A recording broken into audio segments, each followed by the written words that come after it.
கில்லி படத்தை தொடர்ந்து தளபதியோட இன்னொரு மெகா ஹிட் படம் ரீ-ரிலீஸ் ஆக போகுது. சோ அது எந்த படம், எந்த தேதியில ரிலீஸ் பண்ண போறாங்க அப்படிங்கறத பத்தி இந்த வீடியோல பார்க்கலாம். தளபதியோட கில்லி படம் 20 வருஷத்துக்கு அப்புறம் ரீ-ரிலீஸ் ஆகி எதிர்பார்க்காத ஒரு வெற்றியை கொடுத்தது மட்டும் இல்லாம பிரம்மாண்டமான வசூலையும் கொடுத்தது. அதாவது சுமார் 50 கோடிக்கு மேல இந்த படம் ரீ-ரிலீஸ்ல மட்டுமே வசூல் பண்ணிருக்கு. இப்படிப்பட்ட சூழல்ல தளபதியோட இன்னொரு மெகா ஹிட் படத்தை ரீ-ரிலீஸ் பண்றதுக்கு முடிவு பண்ணிருக்காங்க. ஆமா நண்பா, 2005ல ரிலீஸ் ஆன தளபதியோட சச்சின் படம் தான் ரீ-ரிலீஸ் ஆக போகுது.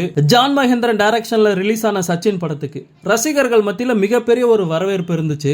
இந்த படத்தை கலைப்புலி தானு ப்ரொடியூஸ் பண்ணியிருந்தாரு. 2005 நியூ இயர் செலிப்ரேஷனா இந்த படம் ரிலீஸ் ஆச்சு. சச்சின் படத்து கூட ரஜினியோட சந்திரமுகி படமும் ரிலீஸ் ஆயிருந்துச்சு. சோ சந்திரமுகி படம் மிகப்பெரிய வெற்றி அப்படிங்கிறதுனால சச்சின் படத்தோட வெற்றி பெரிய அளவுல வெளியில தெரியாம போயிடுச்சு.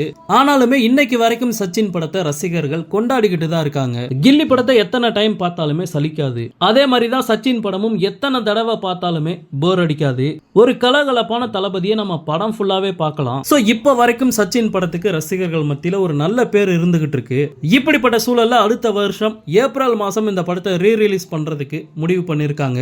சோ தளபதி ரசிகர்களுக்கு இந்த ஒரு அப்டேட் பாத்தீங்கன்னா பயங்கர ஹாப்பியா இருக்கும் அப்படின்னு நினைக்கிறேன். கில்லி படத்தை நம்ம எந்த அளவுக்கு கொண்டாடணுமோ அந்த அளவுக்கு சச்சின் படத்தையும் கொண்டாடி ஆகணும். ஓகே நண்பா, இந்த மாதிரி தளபதியோட எல்லா அப்டேட்டையுமே மிஸ் பண்ணாம பார்க்க நம்ம சேனலை சப்ஸ்கிரைப் பண்ணி சப்போர்ட் பண்ணுங்க. தேங்க்யூ.